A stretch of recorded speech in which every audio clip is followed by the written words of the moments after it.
अस्सलाम वालेकुम दोस्तों, जी त हिन गीत जो शायर आहे असांजो प्यारो भाउ बिलावल ख़ासखेली वाड़े वारो ऐं ख़ासि फरमाइश आहे अली हैदर ख़ासखेली गदाब खां, ममताज़ लाशारी मीरपुर साकरो खां, लियार ख़ासखेली कमाल होटल खां, अज़ीज़ ख़ासखेली शहर बठोरे खां, मक़बूल लाशारी जी। उम्मीद आहे ही गीत तव्हां दोस्तनि खे ज़रूरु पसंदि ईंदो। मां छा कयां हुनखे एस बेवफ़ा थियो, मां छा कयां हुनखे एस बेवफ़ा थियो, यार हुन सां मुंहिंजी दिलि लॻी, अॼु दिलि लॻी वई आहे। हुनखे ख़बर आहे अलाड़े, हुनखे ख़बर आहे ओ जानी, हुनखे ख़बर आहे। मां छा कयां हुनखे एस बेवफ़ा थियो, यार हुन सां मुंहिंजी दिलि लॻी, अॼु दिलि लॻी वई आहे। हुनखे ख़बर आहे अलाड़े, हुनखे ख़बर आहे ओ जानी, हुनखे ख़बर आहे।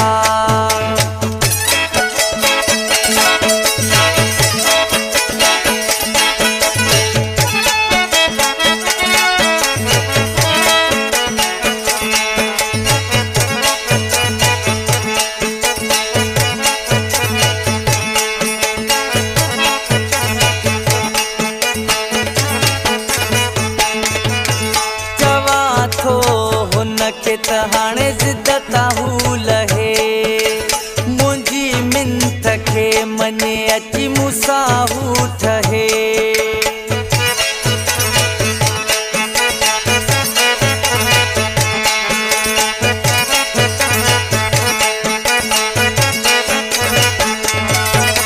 चवां थो हुनखे त हाणे ज़िदत हू लहे, मुंहिंजी मिंथ खे मञे अची मूंसां हू ठहे। यार हुन सां मुंहिंजी दिलि लॻी, अॼु दिलि लॻी वई आहे। हुनखे ख़बर आहे अलाड़े, हुनखे ख़बर आहे ओ जानी, हुनखे ख़बर आहे। मां छा कयां हुनखे एस बेवफ़ा थियो, यार हुन सां मुंहिंजी दिलि लॻी, अॼु दिलि लॻी वई आहे। हुनखे ख़बर आहे अलाड़े, हुनखे ख़बर आहे ओ जानी, हुनखे ख़बर आहे।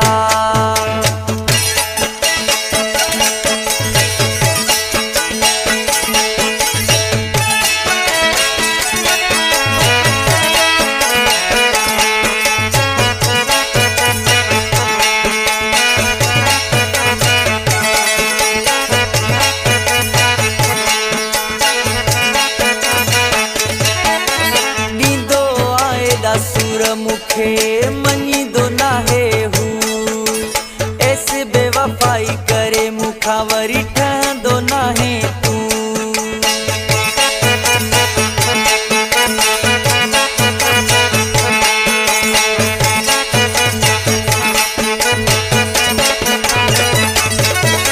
ॾींदो आहे सूर मूंखे मञींदो नाहे हू, एस बेवफ़ाई करे मूंखां वरी ठहंदो नाहे तूं। यार हुन सां मुंहिंजी दिलि लॻी, अॼु दिलि लॻी वई आहे। हुनखे ख़बर आहे अलाड़े, हुनखे ख़बर आहे ओ जानी, हुनखे ख़बर आहे। मां छा कयां हुनखे एस बेवफ़ा थियो, यार हुन सां मुंहिंजी दिलि लॻी, अॼु दिलि लॻी वई आहे। हुनखे ख़बर आहे अलाड़े, हुनखे ख़बर आहे ओ जानी, हुनखे ख़बर आहे।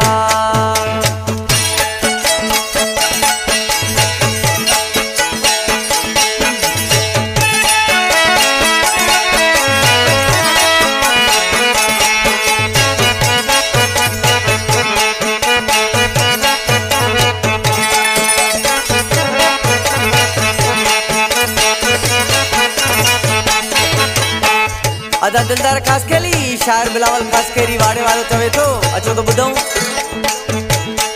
रुगो जिद करे ऐसे थो साड़ी तू मुझी दिल सूरत जा तो सहे बैठो ही खास खेली बिलावल।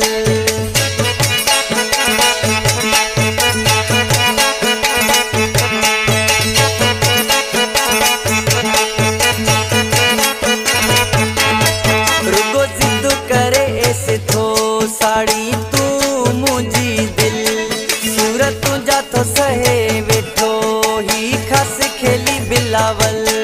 यार हुन सामूं जी दिल लगी है जो दिल लगी भैया हुन खे खबर अलाड़े हुन खे खबर ओ जानी हुन खे खबर मां छा कया हुन खे एस बेवफा थियो। यार हुन सामूं जी दिल लगी है जो दिल लगी भैया हुन खे खबर अलाड़े हुन खे खबर ओ जानी हुन खे खबर।